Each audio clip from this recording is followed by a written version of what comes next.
Hello and welcome to my corner of the internet. My name is Camillapanda and today we're going to look at my top 5 games from PAX Unplugged 2022.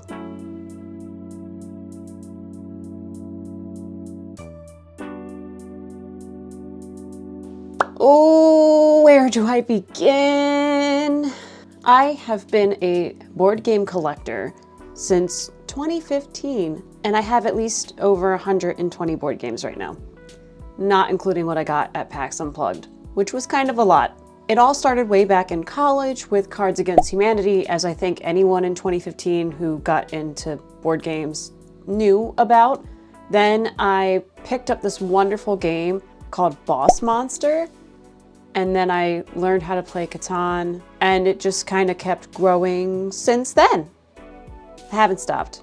I now have far too many board games, but I love them. Every one of them. Even the ones that haven't been played yet. We're not going to talk about that though. It doesn't help that I just got a bunch more, and I found more that I want when they get released. After seeing so many games at PAX Unplugged, I have finally narrowed it down to a top 5 out of the ones that I saw. Mind you, I did not get to play test every single game at PAX Unplugged, and a lot of them, by the time I got to the booth, were sold out. They're that popular, which means they're pretty good. So, on to the list.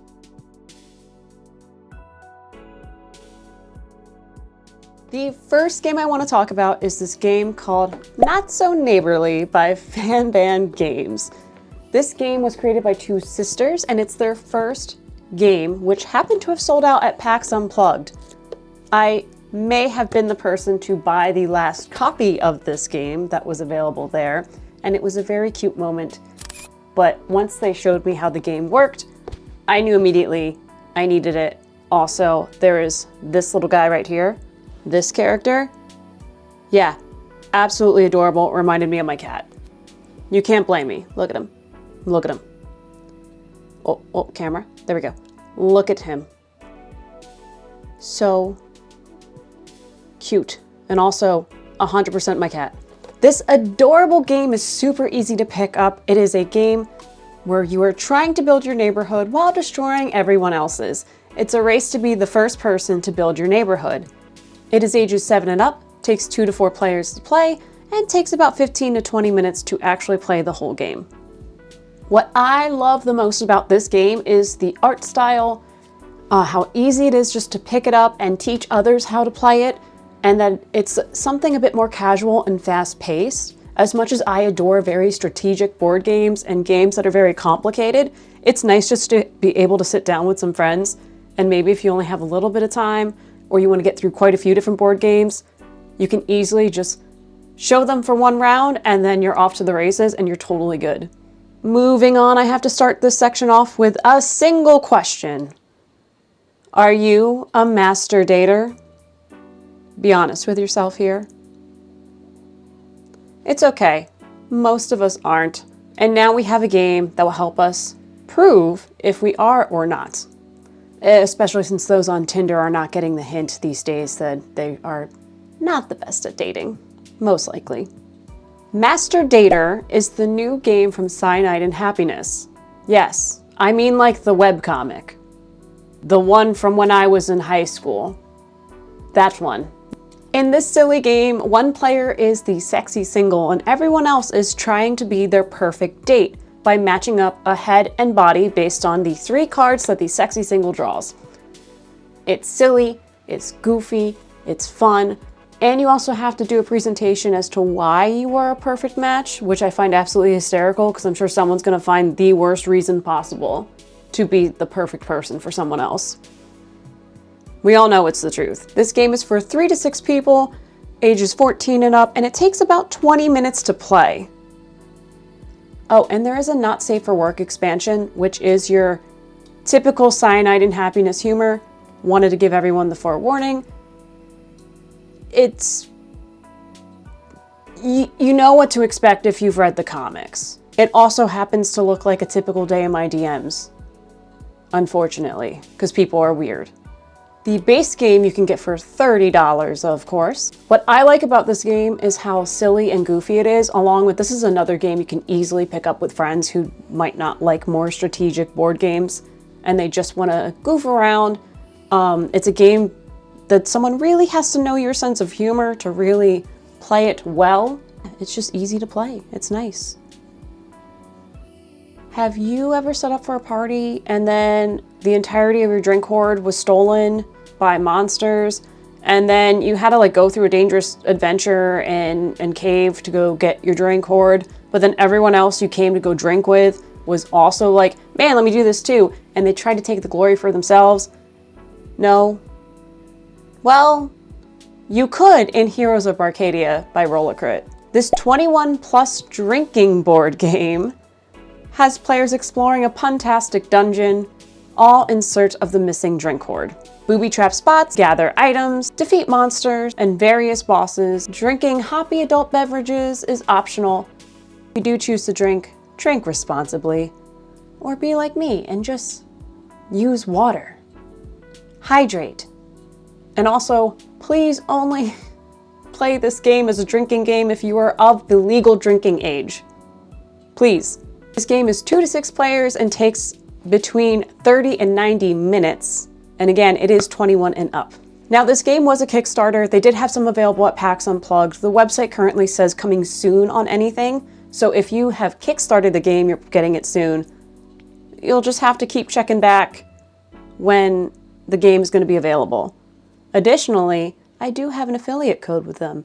You can click the link below and keep checking that link and keep coming back to this video to double check when it's available. Help me, and then you can help yourself. Thanks. Now, I am not one for drinking games. It's just not usually my style, but I do adore how ponderful the game is, and it is truly a lot of fun, even if you are just drinking water, because it can be absolutely goofy, especially when you include the house rules part of it. So as long as you love puns, you're probably gonna like this game. Also, if you like fantasy, just because it is dungeon-y fantasy goodness. Up next, we have an incredible game that is based on a hit comic and Amazon TV show, The Boys. This game, you're playing as a CIA agent trying to take down Homelander while partnering up with some very familiar faces, either from The Seven, or you have Huey, Butcher, Frenchie, all different characters from the universe. Players can either work together or they can try to take down Homelander by themselves by either backstabbing or sabotaging, maybe even some blackmail is involved. After each round, Homelander does strike and could take out entire sections of the board, change what's going on, and after the 21st round, Homelander ends the game for everybody, unless you've already defeated him. This game is for 2 to 5 players. It takes about 90 minutes to play and is for 17 and up. I love how strategic this game can be and the fact that the replayability is exceptionally high because you can work together or you can maybe not work together. You could play all different characters, you can grab different characters, and because the scenario is not set, since it's based on cards that Homelander draws basically, it can be a different game every single time you play, and you can have a different strategy and figure out the different mechanics of the game that way. Additionally, I love that you can get miniatures with this game, along with a bust of Homelander to play with, and you can paint them yourself if you really want to. The last game on my list is one that when I saw it, I immediately just fell in love with it. I also enjoy D&D and role-playing games, so it makes sense as to why I absolutely love this game. While not out until next year, Dungeons & Dragons Onslaught is easily one of my top games from PAX Unplugged this year. I am so looking forward to this 1v1 skirmish miniatures game.